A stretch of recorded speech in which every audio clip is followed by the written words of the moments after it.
You've got hundreds of hours of flying. Were you now working on a CPL, or are you still... No, I've got a CPL. I did my CPL after my instrument rating. So I've got a full instrument rating, which covers night. You know, so you can fly in any time of the day or night. And in fact, on my round Britain flight, that's how I went into Heathrow and Gatwick, because light aircraft are not allowed into Heathrow and Gatwick. I had to get special permission. And the only way I could do that was to do it at night, when the big jets weren't going in and out. Well, would you say your pole-to-pole was more challenging than your round the world? Well, the pole-to-pole has to be the most challenging. I mean, just psychologically to set out for the Antarctic, for instance, on your own is incredibly challenging. But having said that, last year I flew to all 221 airfields in the United Kingdom as a promotion for flying scholarships for the disabled, and I helped raise the profile of it by giving flights to people with disabilities. So I actually flew 97 disabled people, which was a great thing for me, because, you know, meeting such courageous people was wonderful for me as well, and it helped raise the profile of the charity. Flight around Britain, apart from the sheer terror of flying over the poles, was just as challenging as any of my world flights.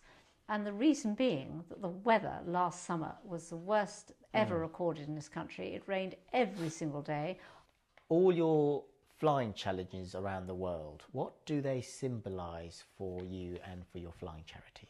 For me, it's flying, and I find that what it does, sort of psychologically, well, it makes you grow in confidence, but it also makes you find out more about yourself, because especially when you're flying solo in areas that are very remote and perhaps potentially very dangerous. It's also a very spiritual experience. You know, you're up there in the clouds with. I can relate to that, definitely. I have a very deep Christian faith, so it enhances that. You know, when you are flying across landmass, vast oceans, there is perhaps sometimes the difference between being alone and being lonely. And then when you connect with people like that, suddenly you're not alone or lonely. And well, I had another experience in Brazil. I stopped there, and this man came up to me and he said, you know, you haven't got just one seat in your aeroplane. And I looked at him sort of really peculiarly, because I have only one seat in my aeroplane. And he said, no, you've got two seats in your aeroplane, one for you and one for God. Right. I'm not dogmatic about my faith. In fact, on my world flight, I worshipped in Roman Catholic, Inuit, Anglican, Charismatic, Hindu, Buddhist, every type of faith in the world. I actually went where I could, either to a temple or... That's brilliant. Because I wanted to find out, but and I did discover that in fact everybody's really saying the same thing.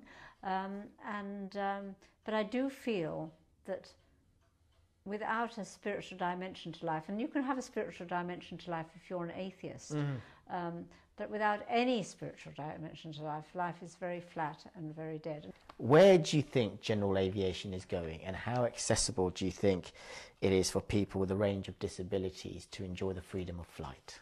It's very accessible to people with disabilities. It's very possible. It has to be physical disabilities, because you cannot fly an aeroplane, because it's a potentially lethal weapon. Sure. If you have, unfortunately, if you've had a head injury or if you have any mental problems, not that there's anything, you know, except pure sympathy for people in that situation, but we just aren't able to help those people with this charity. It has to be physical disability, but virtually any physical disability, you can fly an aeroplane. Perhaps you've flown across most countries in the world, and according to the United Nations, there are 600 million people with disabilities in the world. Is that right? I Yes. didn't know that.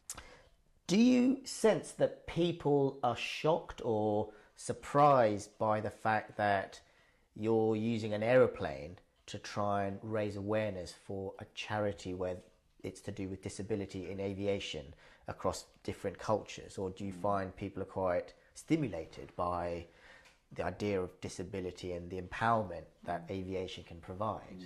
Anything which helps someone overcome that sort of awful negative feeling and become positive, boy, isn't that great? You help one person. If everybody in the world helped one other person, the world, we wouldn't have wars, we wouldn't have...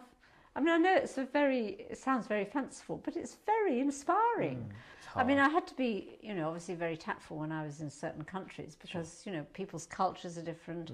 You know, sometimes, for instance, women, you know, don't even have a voice. And you don't want to go and upset people's cultures because that's what they believe. You have to respect that. I don't think you can save the world. Unfortunately. Can we change the world? I don't think you can change the world, only a little bit, each person. This goes back to what I say. If each person does one thing in their life that helps somebody else, and more if possible, then we'd never have any problems, really.